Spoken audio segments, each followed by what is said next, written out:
शहर की हलचल से दूर एक वीरान सड़क के आखिरी छोर पर वो पुरानी हवेली खड़ी थी। वक्त की धूल और जंगली झाड़ियां उसे और भी डरावना बना देती थीं। दिन में भी लोग उसकी ओर देखने से कतराते थे, मानो टूटी खिड़कियां उन्हें घूर रही हों। शाम ढलते ही हवेली और भी खौफनाक लगने लगती थी। पेड़ों की सरसराहट और अंधेरे में डूबी हवेली जैसे किसी रहस्य को छुपाए बैठी हो। लोग कहते थे यहाँ कभी एक पूरा परिवार खत्म हो गया था और उनकी आत्माएं आज भी भटकती हैं।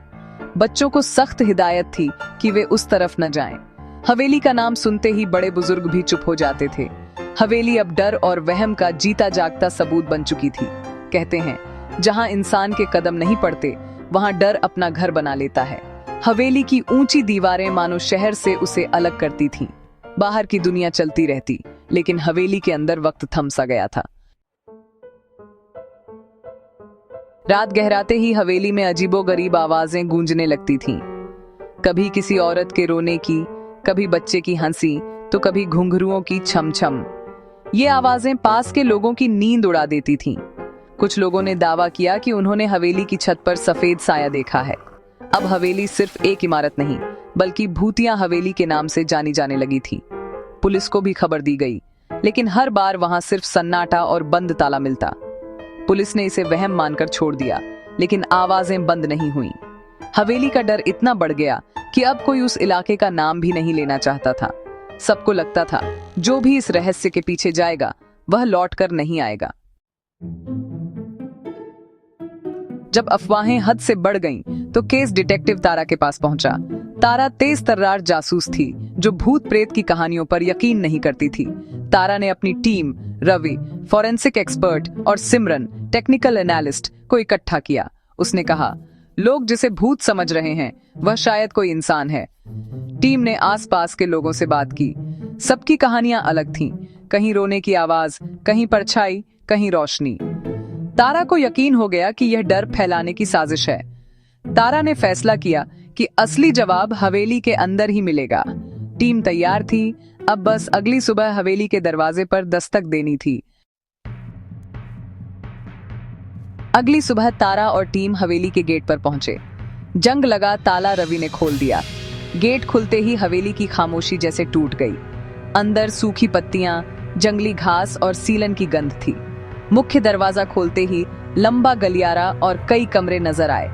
तारा ने बड़े हॉल का जायजा लिया। धूल से ढका फर्नीचर, धुंधली तस्वीरें और एक पुराना पियानो। सब कुछ सामान्य था, सिवाय उस अजीब खामोशी के। सिमरन ने फर्श पर पैरों के हल्के निशान देखे। ये ताजे तो नहीं, लेकिन इतने पुराने भी नहीं थे।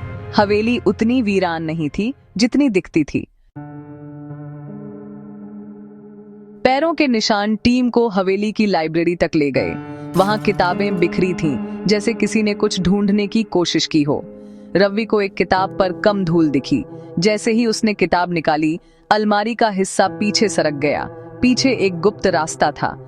तारा ने टॉर्च जलाई और टीम के साथ नीचे तहखाने में उतरी। तहखाने में पुराने संदूक और सामान थे, लेकिन बीच बीच में साफ रास्ते बने थे। तहखाने की दीवार के पीछे एक नकली दीवार मिली। रवि ने उसे हटाया तो एक छोटा कमरा सामने आया। अब हवेली का असली राज सामने था। नकली दीवार के पीछे छोटे कमरे में एक आधुनिक रिकॉर्डिंग और साउंड सिस्टम था। स्पीकरों के तार तहखाने की दीवारों और रोशनदानों तक फैले थे। सिमरन ने सिस्टम को चेक किया। यह टाइमर से चलने वाला प्लेबैक डिवाइस था। ऑडियो फाइलें, औरत के रोने, बच्चों की हंसी, घुंघरुओं की आवाजें, सब इसमें रिकॉर्ड थीं। तारा ने कहा, तो यही है भूतिया हवेली का सच। कोई इन आवाजों से लोगों को डरा रहा है, लेकिन क्यों? रवि ने देखा, तार बहुत सफाई से लगाए गए थे। ये किसी प्रोफेशनल का काम था। टीम ने तहखाने के बाकी हिस्से की तलाशी ली। बड़े बक्सों में इलेक्ट्रॉनिक्स, घड़ियां और विदेशी सामान भरा था। इन पर कोई टैक्स या ड्यूटी का लेबल नहीं था। ये तस्करी का माल था। हवेली को भूतिया बताने का मकसद था, लोगों को दूर रखना, ताकि गैर कानूनी काम आसानी से हो सके। तारा ने कहा, अब हमें असली गुनहगार को पकड़ना है। मुझे शक है हवेली का मालिक ही इसके पीछे है। पुलिस रिकॉर्ड के मुताबिक हवेली का मालिक रमेश खन्ना था, शहर का सम्मानित बिजनेसमैन। टीम ने तहखाने में छिपकर रमेश का इंतजार किया। लाइट्स और साउंड सिस्टम बंद कर दिए गए। आधी रात को कदमों की आहट सुनाई दी। एक शख्स तहखाने में दाखिल हुआ और बक्सों की तरफ बढ़ा। तारा ने इशारा किया, लाइट्स ऑन। अचानक रोशनी में रमेश खन्ना पकड़ा गया। हवेली का मालिक ही तस्करी के इस खेल का मास्टरमाइंड था। रमेश खन्ना को पुलिस के सामने देखकर उसके होश उड़ गए। भागने की कोशिश नाकाम रही। पूछताछ में रमेश ने कबूल किया, वह 2 साल से अंतरराष्ट्रीय तस्करी रैकेट चला रहा था। हवेली को गोदाम की तरह इस्तेमाल करता था।